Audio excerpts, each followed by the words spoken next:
Hi there. Welcome to the Imperfect Prophet podcast for women who wonder. Frankly, as we go through life, I'm sure we wonder about a great deal. First as little kids, then as adolescents, then as young women, then as transitional women. What are we calling ourselves these days? And then you get to this point in life, or my point in life, when you're postmenopausal and wondering what's next. Wondering if the parade already passed you by. Join me, Wonder Wendy. I'm going to be your host as we talk about some of these unique challenges that face women today in a new millennium, going through menopause and trying to live a rich, full life. There might even be a few men and younger women that want to listen in too. That's okay. But there's a roller coaster and we're all on it. And I'm going to be your guide to help you figure out when you should close your eyes, when you should hang on, and maybe we'll explore some ideas for what works for you if it doesn't work for me, or vice versa. So join the conversation, pick up your favorite beverage, and we'll talk to you soon. Welcome to The Imperfect Prophet. Hey there. Welcome to another episode of The Imperfect Prophet. Now, I'd like to tell you, or I am going to tell you, that today has not gone as smoothly as I'd like it to go. And I'm still drinking water, so know that I'm not getting slowly lubed as we talk. But I hope you have a beverage, because as we've discussed, staying hydrated is one of the keys to good mental health. And we all want to stay emotionally healthy, don't we? It also helps your body. And they say it helps with weight loss management, but I can tell you, I've drunk gallons of water and it didn't seem to make a difference. But let's trust them. We need to drink water. The great they say we need to drink lots of water. And this water has just a little bit of citrus in it, and that's all it has in it. I swear. So, talking about mental health and thinking about what we go through in our daily lives. How many of you have had that morning? That morning you walk into the kitchen and you're going to get your cup of coffee or your hot lemon water, which is my choice. And you walk in there and you go, oh, there's clean dishes in the dishwasher. I need to empty the dishwasher before I start my day. And then you notice this, and then you notice that. And before long, you spent half an hour to 45 minutes in the kitchen and you're still not hydrating yourself, which is why you actually went into the kitchen.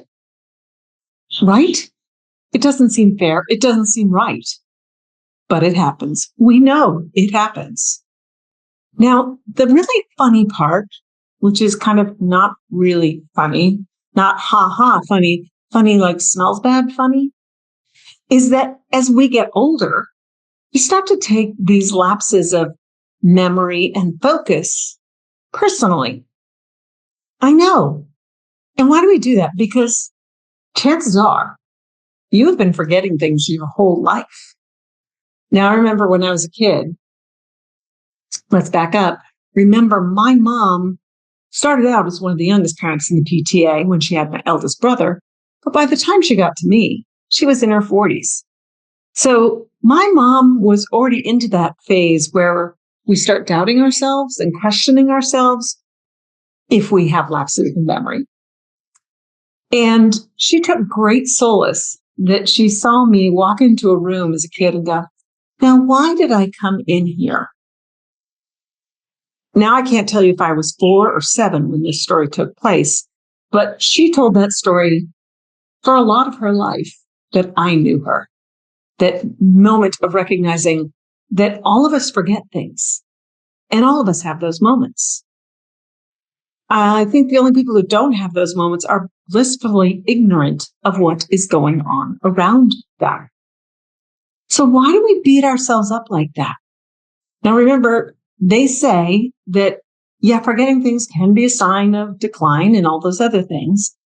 But it's not forgetting where you put your keys. It's forgetting what the keys are for that should be a warning sign. So little slips of memory, like even the Jeopardy champions who buzz in and stand there and go, I got nothing. Have you ever seen that pained look on their face? Like, I used to know the name of the guy who won the Tony in 1963 and da-da-da. But right now, it's not there. It's just not there. And that happens to most of us. Maybe not Sheldon from the Big Bang Theory. I don't think he ever forgot anything. Didn't he have an eidetic memory? I don't know. But most of us forget something every now and then. So stop beating yourself up and stop focusing on that negative energy. Start focusing on what you've done right. Start focusing on what you do know and stop letting that bog you down. I often think of it like a computer. Our computers, even our little laptops now that we carry, are such incredibly powerful machines. But if you are uploading a video, you're going to find your data rate slows down and you can't do things as fast on your computer as you can normally when you're not uploading something really big. And if you've got a lot of files open, same thing. All that random access memory is being hogged up by all these folders that are operating and working. So if you let all those things start bogging down your computer, the space between your ears is your true personal computer. Don't have too many files open. Don't let yourself get bogged down and miss what's going on in your life and then blame yourself again, viewing that as a failure. That's just crazy talk. Now, there's a great irony to me telling this story. I was thinking about this morning because I did have that morning in the kitchen. I was doing thing after thing and then forgetting why I actually went in the kitchen because I was so bogged down. And so I was thinking about that and thinking that's a good podcast episode, talking about finding your own personal peace and being at peace with the fact that you can't do it all and being your best self. That's a great episode, isn't it? So I'm mulling all these things over and I'm thinking about one of my yoga teachers who used to call it a manic monkey mind. Say when your brain just starts going faster and faster and faster and you can't center yourself, that's a manic monkey mind. Do you have manic monkey mind? We all do sometimes. So here's the ironic part. I'm on the mat. I'm in the yoga classroom trying to quiet my manic monkey mind, but at the same time thinking about all of you and this message of having a manic monkey mind. And I'm running through all these details and I'm thinking about what to say. I'm thinking about what people want to hear. I'm thinking about what resonates with me and with you because we're all going through this together. Trust me, you are so far from alone. And as I'm doing that, I'm not doing my yoga practice. I'm realizing that the teacher's on to the next move and I'm still bent over, not following the instructions. You know why? Because my manic monkey mind is so distracted with thoughts of having a manic monkey mind that I can't do what I'm supposed to be doing. And I suspect we all do that sometimes. We let the manic monkey mind get in the way of us succeeding. And then we take that as a failure and we focus on that. It's like tumbling down a hill and gaining speed as you're tumbling down that hill, adding more and more negativity and doubt. And stop that madness. So how do you find peace? How do you do the reset button that you're not following that manic monkey mind like a giant snowball that's gaining momentum, rolling downhill and turning into this negative thing that could bury you? Well, there's lots of ways to do it. But the first part is you need to recognize what you are doing and find a moment to slow down. Now, there's been a lot going on in my life too, and I won't get into all the details. But last Sunday, I was given a spa day. It was an unexpected offer to go to the spa and be pampered a little bit and just spend a day there. Now, my organized self, myself that would have to write a check, would be trying to figure out how to maximize the value. What would I be doing? But because this was a gift, that I just got to go and spend the day, go be by the pool, have a cocktail, go get a little massage, a little bit of a facial, and then hang out in the spa, which spas have lovely features, and we'll get into that. But what happened, because I totally let go, I surrendered myself to this gift. Even just getting there and sitting under an umbrella in the shade and drinking my little cocktail, I started to feel my body relax and my brain relax. And I stopped letting the monkey mind run. I said, no, you're just here to enjoy yourself. You're not going to do anything. I set a timer for my spa treatment so I wouldn't miss that. And I didn't even have to think about when I needed to be in the next place. And I went on with my day. Well, a magic happened. About a half hour before my first treatment, I left the pool. I went inside. They gave me slippers. They gave me a bathrobe, those big white plush bathrobes that everybody loves to wear. And I went and I sat in the steam room and felt my pores open up, which is kind of ironic because I do hot yoga. You wouldn't think a steam room would do that much more, but the steam room was so steamy that I couldn't even see the opposite wall. So that's a very different level of humidity. And then I had my facial. And then I ran into a couple friends in the lounge area. We had a little chat, and this lovely hostess brought us glasses of champagne, which, it was just a little champagne, but it felt decadent. And after that, I got a massage, just a little mini massage. It wasn't a full body massage, but that mental reset felt so good. And using a sauna and using a steam room, and there's a hot tub, and there are little healthy snacks and teas and flavored waters. Just that permission, and the lights low. There's no jarring noises. Even the staff speaks in very hushed tones. It's very relaxing. And I realized the spa day isn't available to everybody. But, and here's the big but, if it is available to you, go do it. If you're thinking it's out of reach for you, look around at spas in your area. And I don't mean just a place that offers massages, which those are lovely and they fill a need. But I will tell you, a full service spa, like at a resort, usually has a sauna, a jacuzzi, a steam room, the little snacks, the flavored waters, all those bougie little details. And you can pay them however many stupid dollars. I shouldn't say stupid dollars, but it seems like a lot to go use somebody's room, when you're like, can't I just relax like that at home? But you can't, right? Here's the trick. If you buy one service at the spa, usually they give you access to all those other facility enhancements. So call that spa that you like the look of. Maybe it's close to you, or maybe it's a little bit further away so you can get away from your own home zone. And say, what specials do you have going? Do you have specials for locals? Because guess what? I asked at the spa I was at this weekend, and for showing my Arizona driver's license, I get 15% off. I know. So ask what they can do for you.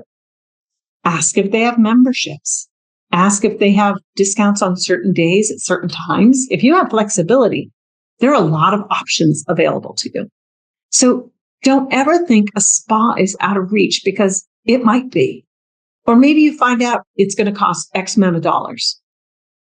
And then you tell your family, that's what I want for Mother's Day. That's what I want for my birthday.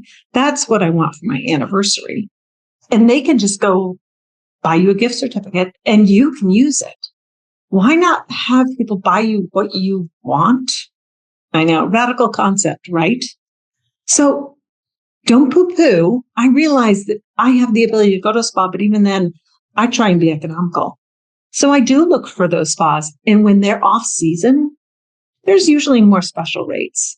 So here in Arizona, where the tourists don't come as much during the summer months, you're more likely to get good rates in July and August, even June. Sometimes as late as early as May and as late as September. So ask spas what they have for specials because they want to keep their people working even when the hotel isn't full and they don't have lots of tourists. All right. How's that thought? So find a time for yourself. I'm getting so excited. I can't even talk. Let me have another little swig of water. Find space and a time for yourself. And that spa day may be once or twice a year, but it's within your reach if you decide that's what you want. Now, what if you can't get to a spa day?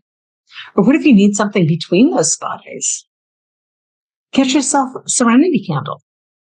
One of the things I picked up at the spa was a candle from the spa that smells like the spa. So when I need a moment, I can just go into my bathroom where this candle is, maybe run a little bit of a bath, light that candle, put a eucalyptus washcloth over my eyes, and think about that day at the spa. Maybe lock the bathroom door so nobody decides to bother you. You know, sometimes there's value in that. And maybe even like, you know, how TV stations have on-air signs on the door saying, you know, so you know not to bother. Put a sign saying, I am relaxing. Do not bother me under penalty of death. Okay, maybe a bit extreme, but hey, why not? Do not bother me. I am relaxing. You will benefit from me being in a better mood. Don't you want that? That is what you want the people around you to understand, that you need time and you need space to quiet the manic monkey mind. One of my friends told me the other day that her partner understands that when she gets her coffee in the morning, actually until she has finished her coffee, do not talk to her. This is not going to go well. So if that's what you need, teach your family, teach the people in your world, this is what I need. Now, if it's coworkers, that could be more challenging, but why not say, I am going to be the best employee ever or the best boss ever, because some of us are bosses, and some of us are employees, and some of us are just coworkers. Say, I'm going to be the best, fill in the blank, after I have had my coffee and read the headlines or whatever it is you need to start and center your day. But until then, do not disturb. Talk to the hand. And that's okay. Setting these boundaries preserves your mental health. And mental health is an ongoing thing that you help develop and strengthen your neural pathways to make better decisions so that you age more gracefully or with more style or more panache.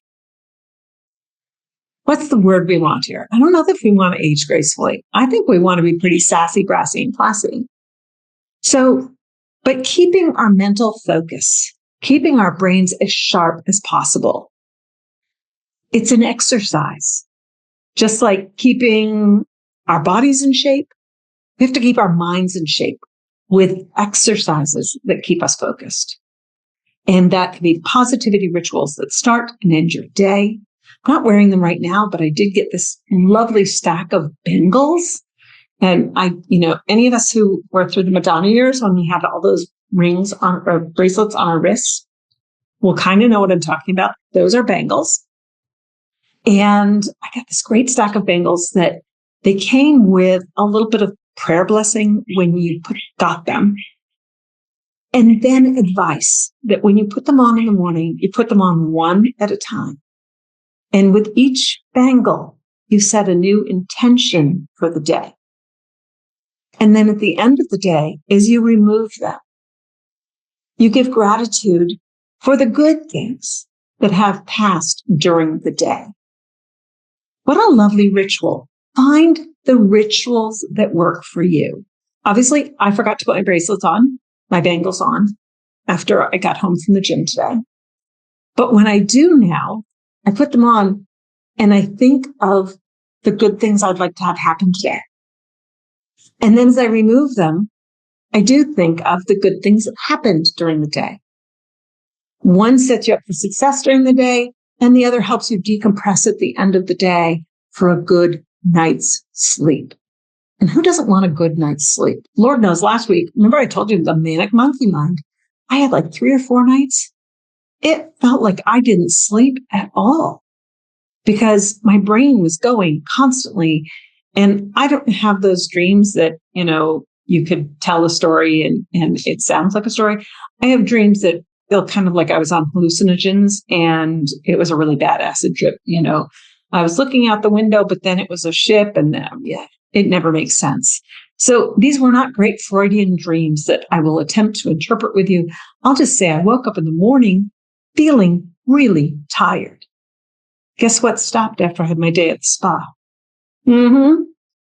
So you need to train your brain to make better choices. You need to break those bonds that confine you. They're as tight as handcuffs if you aren't letting them go sometimes. And that's really important. Now, there will be times you have brain fog. And I've been told that's a natural part of menopause and postmenopause, but I don't want to embrace that. I don't want to let it go because somebody told me it's normal. They've also told me it's normal to gain weight. They've also told me it's normal to lose my waistline. And I'm losing weight and I'm re-whittling my waistline doing yoga. So even though these things may naturally occur, you don't have to give into them. Acknowledge it happens. Just like a hormonal teenager's gonna say some whacked out shit. A hormonal menopausal woman's gonna say some whacked out shit. And postmenopausal women are occasionally going to say a few wacky things too. But that doesn't have to be your reason for being. That doesn't have to be the way you always are. Because you have some power over your mental health. You have control. Well, not always control. You have the tools to break these cycles. It's not always easy. I'm not going to tell you it's easy, but I am going to tell you you can do it. And just like me, who had an odd yoga class today because my manic monkey mind was going too fast, there will be times when it overwhelms you. It's not whether you fall down, it's how you get back up again. And I want you to remember that. So take control of your mental health. Break those chains of behavior that are dragging you down. And have a wonderful week. Because you are important. And I want to continue this journey with you to have a wonderful bucket list life. So until next week, I'm Wonder Wendy. Reach out to me on wonderwendyandfriends.com. There are links in there. You can message me. You can call me. Well, you can't call me. You can message me through social media, or you can send me an email, whatever works for you. Tell me what's going on in your life, because the more I learn about you, the more I can make these messages tailor to you. But above all, you are so far from alone. We all have those days. Oy. And you should have seen me when I was trying to set up to record this podcast. Things weren't working. My microphone quit on my first take. I had to go back and start all over again. And hopefully I didn't leave anything out because I did this twice. Technology is our friend, really. And for those of us that weren't raised with it, I think it's particularly frustrating. But again, we can overcome. So until next week, I hope you have a wonderful week. And I look forward to talking to you. Stay hydrated. Like what you heard here today? Then we should be friends. I suggest you join my Facebook group. It's a good way to connect. We can have a conversation, ask me questions, whatever you want to do. It is called the Wonderful Bucket List Life. That's Wonder-Full Bucket List Life. Be a bucket lister and join me on this adventure. Or you can go to my webpage, which is Wonder Wendy and Friends, join the mailing list, learn about the book I wrote, adventures that are coming up in the future, and other podcasts. I look forward to talking to you soon, and stay hydrated. Have a great day.